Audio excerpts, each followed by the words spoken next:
welcome to yet another episode of Beyond the Present podcast. My name is Daniel Morgan, and today I'm joined live by Poujix from Canada. Hey there, my man. How's it going?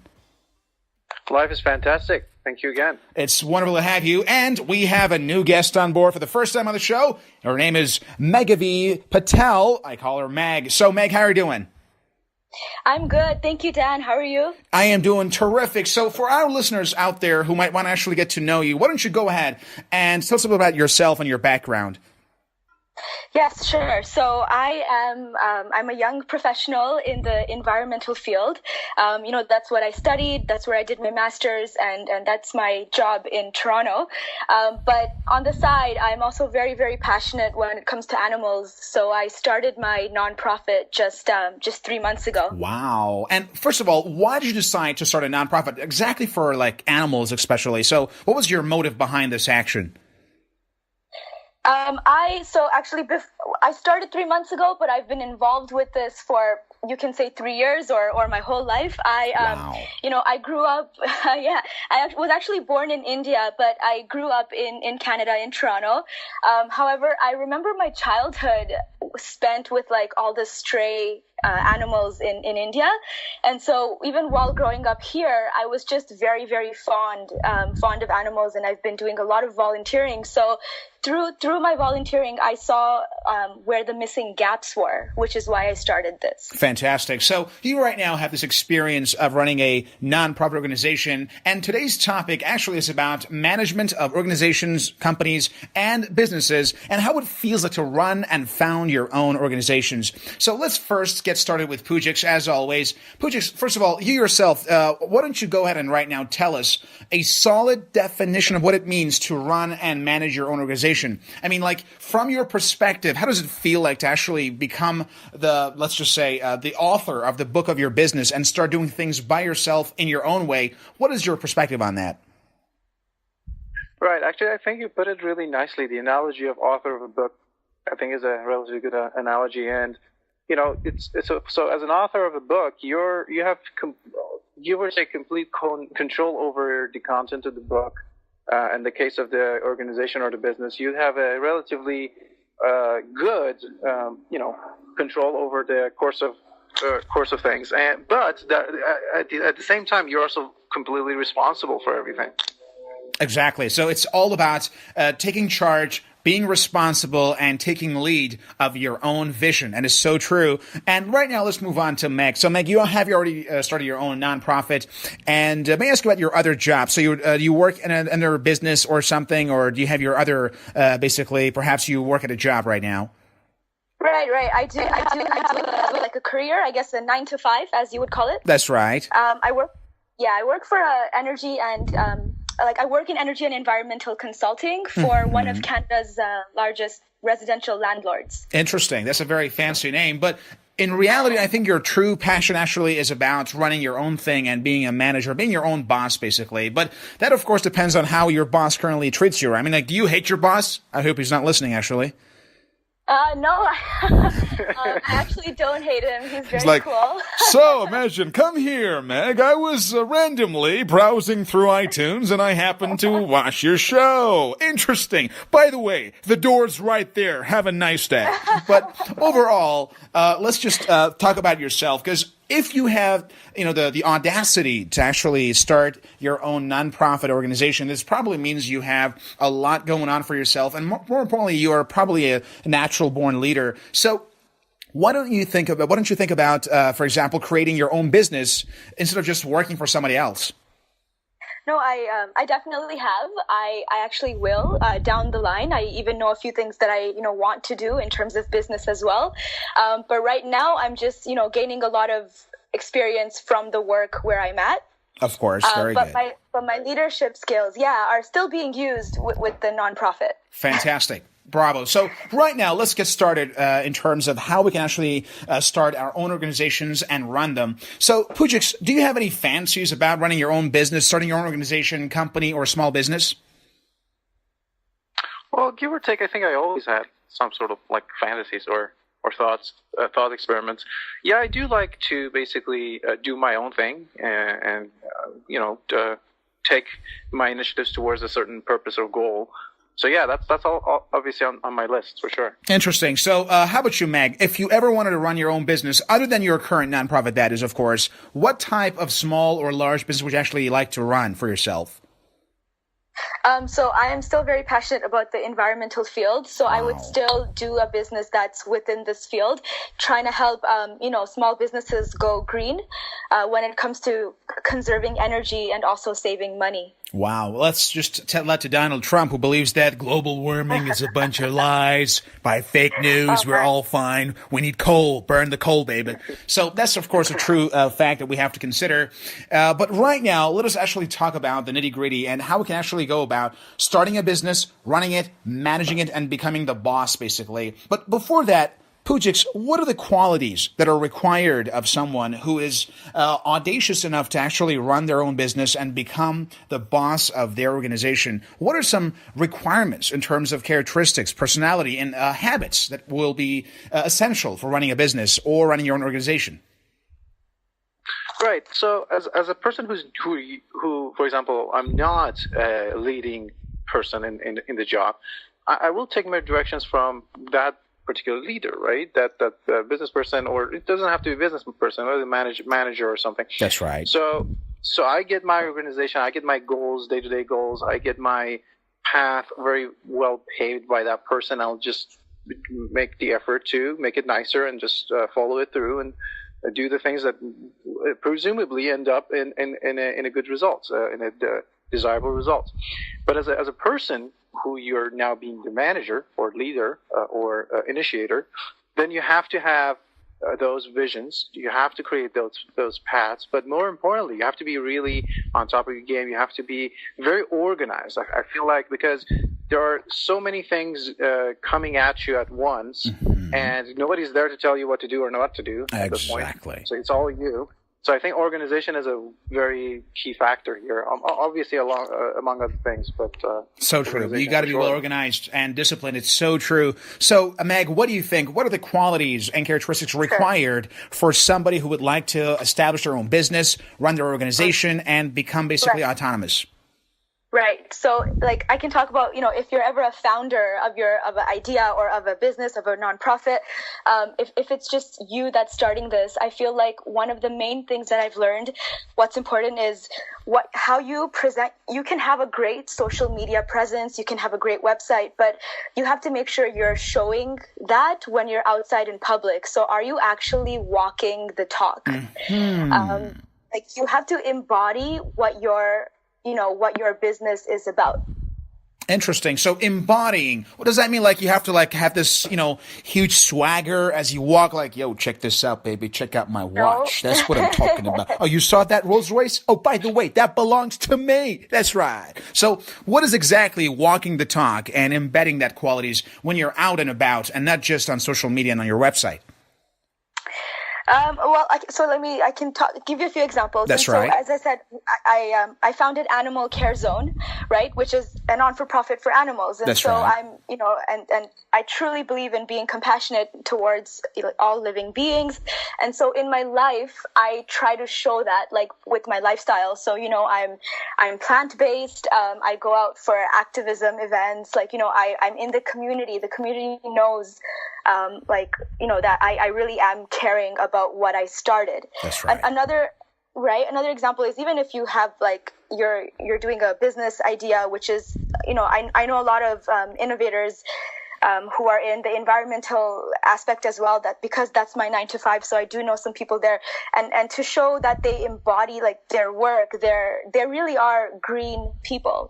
They really do try their best to live that life. And I think that's really important, and it makes people trust you. It makes you having integrity. Very nice. So true. Integrity. I think that trust. If people do not, like they say, they don't care how much you know until they know how much you care, right? So that level of trust in your brand, in what you're representing, ultimately carries a heavy weight in terms of how much success you will have down the line. It's so true. With that being said, I'm going to actually move on to Poujix here and ask him about his own personal style of management and leadership in case he decides to found or run his organization. So Poujix, what do you think about your own personal style? Let's say you have an idea or a vision for a certain company, product, organization, nonprofit or for profit, doesn't really matter. How do you think you personally would actually go about founding this organization and then running it and leading it? Do you think of your style of leadership more, let's say, autocratic, or do you tend to have a more democratic approach towards leadership? What is your general approach for yourself if you yourself ever wanted to run an organization? Oh, definitely. I do value, like as it is, I do value inputs a lot. It doesn't mean, and that's like advice or other people's opinion. And that is not to say that I'm going to adopt it right off the bat. It means that I consider it. And I do like the idea of leading by example, as Meg was mentioning. Well, she was mentioning it in a different context, but even in management, like if you expect your, for example, your employee to be a hard worker, he can't be sitting on your laurels and just, smoking cigarette or something, and expecting everybody else to do the thing for you. Unfortunately, right? I know a couple of managers who are just like that. Unfortunately, it just happens to be that way. Right. So, that's sort of the stereotype, the bad manager, or I don't know, whatever. So, the point being that I think leading by example is a good motivator, even among the people who are looking up to you and working for you. So true, so true. How about you, Mag? What do you describe your style of basically management and organization when it comes to running your own, let's say, companies? Right now, you're a nonprofit. Like, how do you lead that? How do you actually control and manage it? Sure. So I do have a board of directors team who I sort of oversee, and they help me as well. And we also have volunteers. And so what I do is the board of directors team, some of them have special talents, such as one of the women on there, she's very good with HR. So she's handling all the volunteers. Somebody's handling finances. Somebody's handling my graphic designers. And so with my board, what I do is they know what part they're supposed to manage, and so they have autonomy over that. And I trust them enough, and we've talked about it. We went through the overall strategy, and then now it's up to them. I've given them the freedom to think about how they would like to deploy our strategy and meet the results. So I try not to step on too many feet. Oh boy. Of the people who are helping me, because I want them to feel empowered. Like, I want them to feel that they have ownership over this as well. Because I feel like the more you allow people to do tasks on their own, they feel more involved in your cause, and they feel like they have a purpose. Interesting. For being a part of it. Yeah. The way you talk right now, I just want to literally work for you right now. The way just it seems so romantic and so kind. Like, literally, do you want to work with us? That'll be very great. If you could possibly make it at 7:30 or 8:30 or 9:30 or 10 or whatever time is good for you. All right, that's very nice. I like it. So Dan, I'm not a pushover, but that's very nice. They know what's expected, but they have the autonomy to figure out how they're going to meet the expectations. That's true. Actually, I'm actually impressed by the way you do this, because I don't know, how old are you right now, Meg? I'm 26. That's amazing. At the age of 26, running like your own nonprofit at this level is just quite magnificent, quite impressive. But speaking of that, I want you to actually right now tell us some of the things you've learned in the process of founding this nonprofit, because I'm pretty sure it's not that easy. And I'm also quite certain that you have changed in the process and become someone a lot better than you used to. So how do you think being the founder of this organization has changed you, actually? How has it changed me? Okay. Well, it's made me so much more busier. Which is very good, I guess, because I like being busy. I don't know about you, but I love being busy. I'm busy, but my dog is probably not so happy. His walks have reduced a little bit. Oh, my goodness. That's going to be a problem. That's right. All right. So, no, realistically, how it's changed me is, let me think. In a way, I've always been okay. So I think to find something, you do have to have a very strong networking sense. Exactly. And have to be out and about. Have to be talking to people. And I feel, I feel like I had a helping hand. I already had a good footing in that field because I've always been friendly, always been chatty. But one of the things I noticed that changed about me is now, when I'm out making contacts, I do it strategically. I try to really, and I think you have to. I think you have to be friendly. You have to know what the other person's saying, but you have to think about, okay, how can I help them and how can they help me? Exactly. Other times I'd just be like, oh, nice to meet you, nice to meet you. But now I'm thinking I have my like strategic brain on when I meet people. Wow, that seems very cool. It's like this Terminator, like eyes, like with this guy, you got to be a lot more polite. That's very good. I like it. So the thing is this, ultimately, we are talking about becoming a founder and to have a vision and make it a reality. But ultimately, let's just explain to our listeners the difference between a leader and a manager, because sometimes these two are confused and these are not identical. There's a lot of differences between a manager and a leader. And I would like to actually ask you guys some of your thoughts about this. So Poujix, how do you distinguish a leader from a manager? Because these are quite different.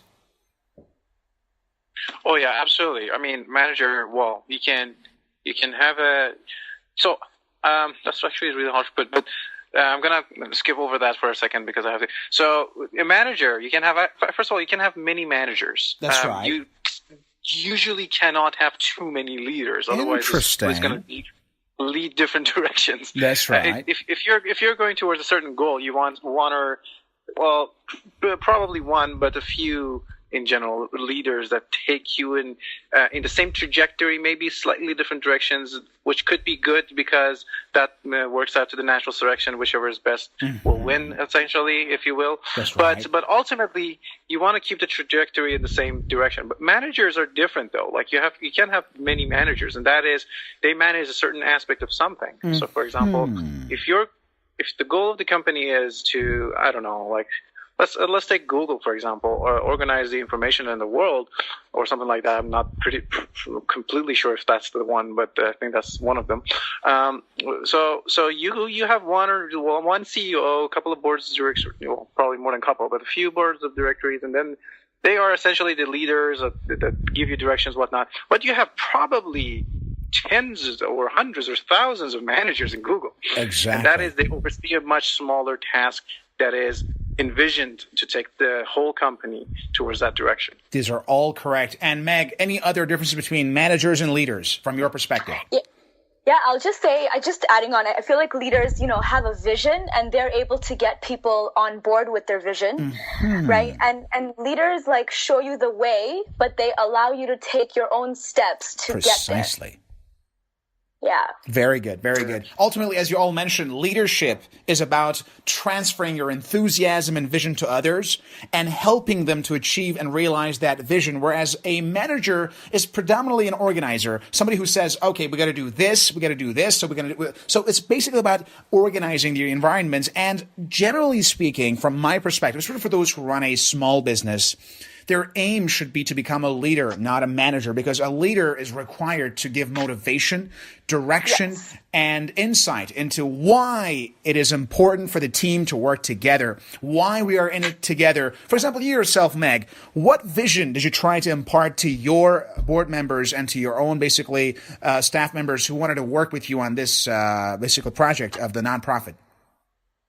Right. The vision of our nonprofit is that, we want to go into areas where people are not going. We want to go into rural, underdeveloped areas and actually care about, the forgotten stray animals, the neglected animals. And so our market is that, we're going into areas where people have just like forgotten about them, or they're so remote and isolated that it's hard to get to. So it's like providing a need, and that was the vision. Like, let's provide the need where it actually exists. And how did you persuade your, basically, board to somehow agree with you on this one? How did you somehow try to, do they already have, basically, from your perspective, this inner calling for saving and rescuing and helping animals, or they were actually quite indifferent towards the subject, and then it was you who had to bring them on board? Sure. So, 3 of my board members, actually, they're all, to be completely fair, they're all, they recognize the suffering and they wanted to help, eliminate the suffering. But there are some people who are more, into the animal welfare scene, and there are some others, who just want to help out, and I appreciate that as well. But either way, some of the board members have been influenced by my passion, by my motivation, and so they've joined the cause to help me.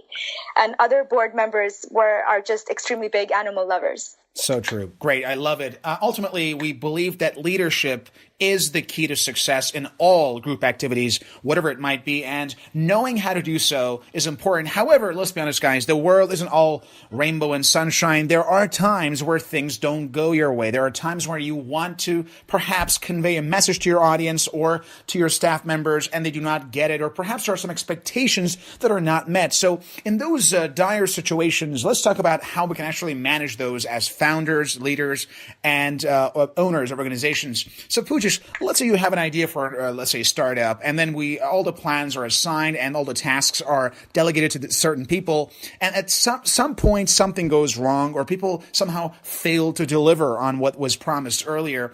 In those situations, what is your typical style of management leadership? Do you tend to somehow start punishing them? I don't know, I will fire you or something. What is your general philosophy on dealing with those cases where the message was conveyed, the vision is there, but people are not delivering? How do you react in that situation?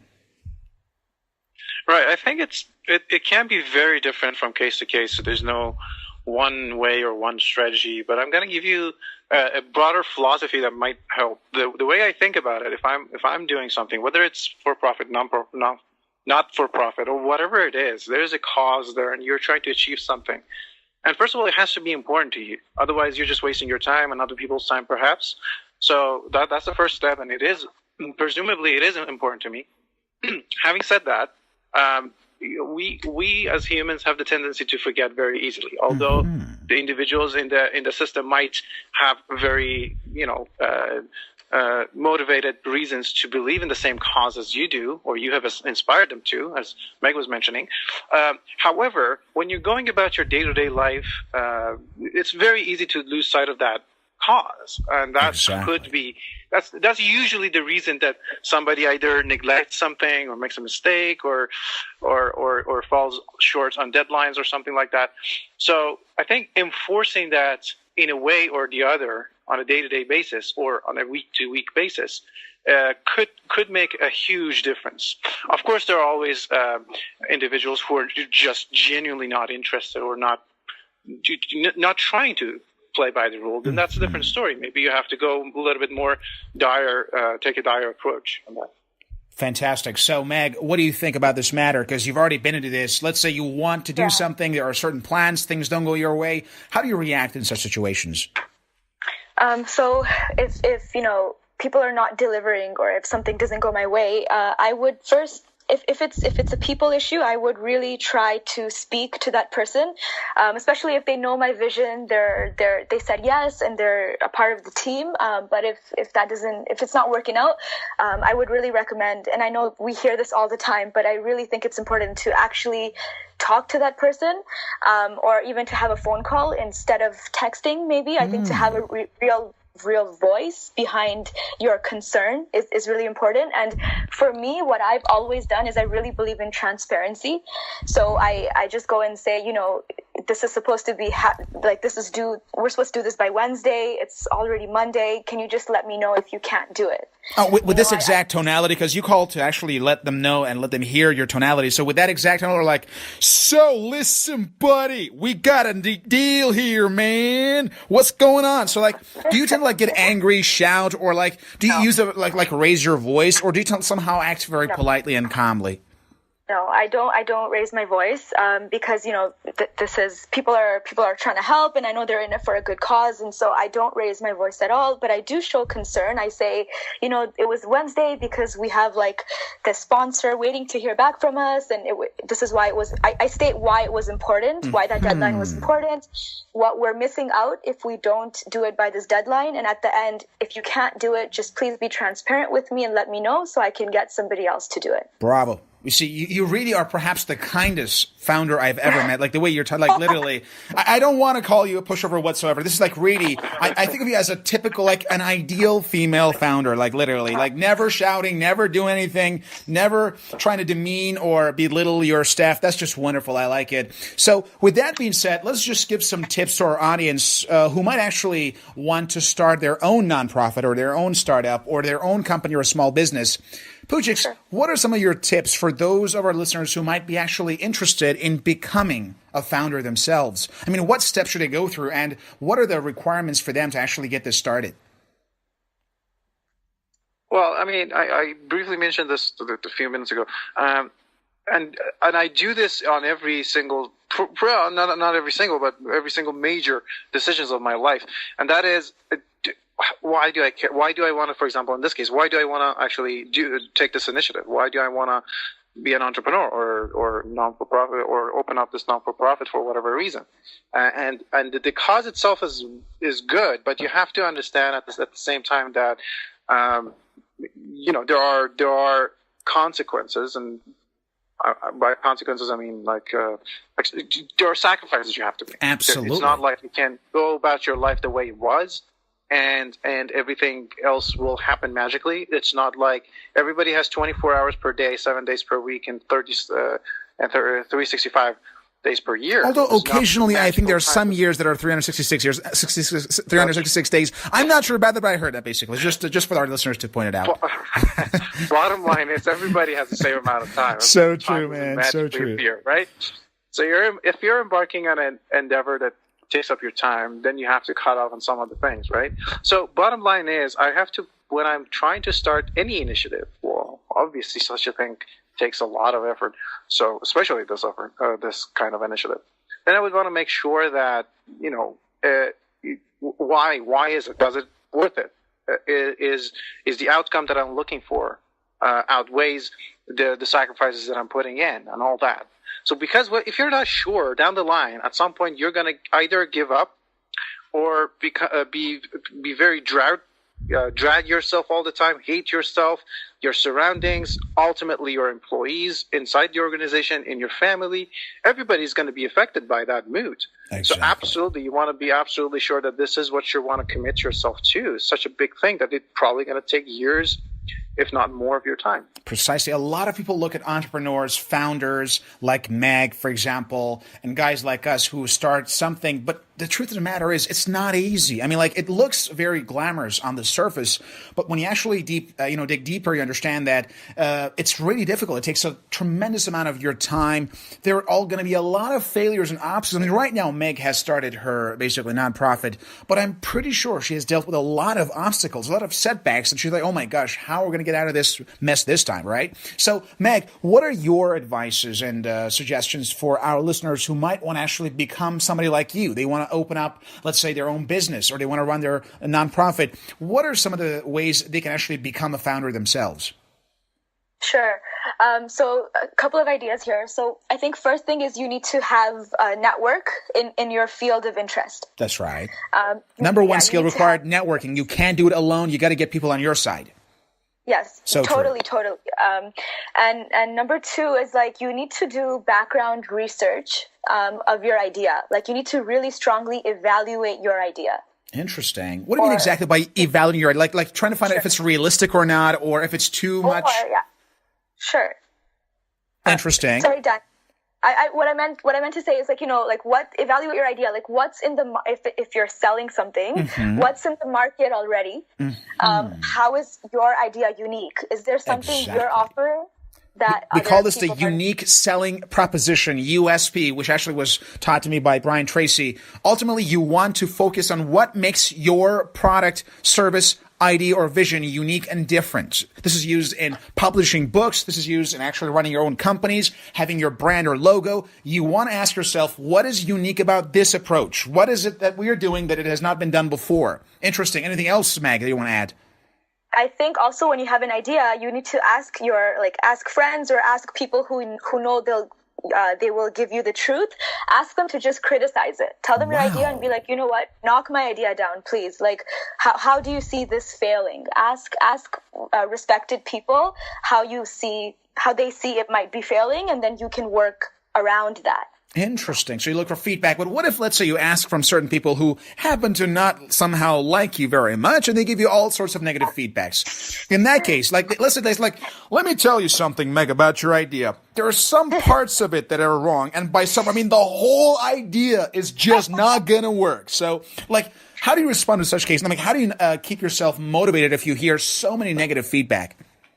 Sure. So, I mean, I hope people don't ask those people. Ask somebody who likes you, but who knows they'll give you, that you'll get the truth from. Like somebody whose brain works well, who can think of, you know what, Meg, I think this might be a problem. Why don't you look at this to fix it? Somebody who can help you, like give you constructive criticism. Mm-hmm. But before you start with any idea, you do need to make a list, try to foresee problems that you might face. So true. Any other tips or advice for basically our listeners who might want to become founders? Because you have a lot of great ideas, and I'm quite impressed by your level of command over your ideas about running a business or a nonprofit, despite basically having been there. I don't know for how long your nonprofit has been in place, actually. We just registered August 28th. Amazing, so amazing. Yeah. Just got started. Pretty amazing. Fresh off the ground, and I'm quite hopeful that you guys are going to somehow get great results and save all the animals out there. And by the animals, I mean the real animals, not the people that we don't like, that we call animals. But overall, so you haters out there, this is not for you. This is for the real animals. So with that being said, let us just somehow run through the whole program. And just I personally would like to give one quick tip for all of our listeners, and that is about having the courage to stand up for what you believe in. Because understand that if you are working for someone, you do not have to deal so much with all the BS that comes from the outside world, and you have a lot less doubts. It's just a job. Just here's a task, get it done. However, when it comes to running your own business or having your own passion or having your own vision for your company, you somehow will have a lot of doubts. This is always going to be the case. Like all leaders at some point will face with a situation where they somehow doubt themselves. Is that really true? Is it really worth it? Are we on the right path? So ultimately, focus on those moments where the doubt comes in and prepare yourself for them, knowing that ultimately doubt will always be there. Not long ago, I was actually watching basically one of the Gary V's vlogs regarding his ventures in Sydney, Australia. And this guy is always asking a lot of questions. He has a lot of doubts, but despite all of that, he pushes forward. So having that ability to just feel the doubt and just keep pushing forward itself is going to be a huge asset for all the future founders as well as entrepreneurs. So with that being said, we're approaching the end of the show. Let's try to somehow wrap up the show and reach a final comment. So, Poujix, with respect to what we just mentioned earlier regarding leadership, management, and becoming a founder, what are your final thoughts for our listeners to somehow wrap up the discussion? Yeah, I mean, we talked a lot about how difficult it is, and I don't want this to be discouraging, although this is the truth, right? So you want to get your facts straight, but the courage that you mentioned is the fact that you made up your mind, you weighed everything against each other, but ultimately you are basically saying, okay, this is worth it, and I'm going to do it. You know what I mean? So it's very important that ultimately don't be scared, be courageous, but at the same time, deal with the facts. So know everything, but still be courageous. Yeah. Be courageous. You got to risk it to get the biscuit. That's very important. Absolutely. How about you, Meg? What is your basically final thought for a listener after what we discussed regarding being a founder, as well as a leader, as well as an entrepreneur? So I actually wanted to add on to what you said, Dan. I strongly believe that you should not give up, even if you do meet those horrible people who just completely knock you down and your idea down. If you really believe in it, you should not give up. Smile at them, say, hey, thank you for all of that. Go home, write what they said down, and think of ways how you'll handle if what they said happens. And then you're fine. As long as you know how to handle it, or as long as you are prepared that whatever they said might happen sometime, then you're fine. But don't let those people discourage you, and always remember why you started, why that idea came into your mind, why you were so persistent behind it, remember why you started. And I think that will help with all the doubts that you have. What a great perspective. And I want to thank both of you, Poujix and Meg, for your great ideas. It was quite wonderful to have you both on board, especially you, Meg, for the first time. I'm still surprised by your depth of knowledge in this case, and I really wish you success with respect to your nonprofit. Hopefully in the coming months and years, you guys are going to save a lot of animals. Sure, Dan. Thank you. And if I can say to our listeners, check us out. We're animalcarezone.org. Fantastic. Animalcarezone.org. And guys, remember this. This animal is not for the animals we're talking about, not the bad guys, the real animals. So you animals who are just haters and stuff, this shit ain't for you. I'm telling you. Let's move on now to Poujix. Poujix, what is your, basically, after all that we said regarding this case, I just want to ask you one question. How did you get in touch with Meg, actually? Oh, I think you can guess that one. Is that the Man Hub? Yes. The Man Hub. Oh my gosh. So Meg, how do you know our Man Hub, aka Ishan? So Ishan is also working in the environment and energy field. So we connected professionally and now we're friends. Fantastic. Bravo. So this is all the time we have for. I hope you actually enjoyed our show. And hopefully if you have any basically suggestions or thoughts on how we can actually improve the quality of the show, please let us know on our official website on Podbean, Beyond the Present podcast. And I would like to actually thank all the listeners for tuning in every single week. And hopefully we're going to see you guys next week right back here with another episode with other great guests with great minds. Thank you very much. My name is Daniel Mulligan, and this was Beyond the Present Podcast.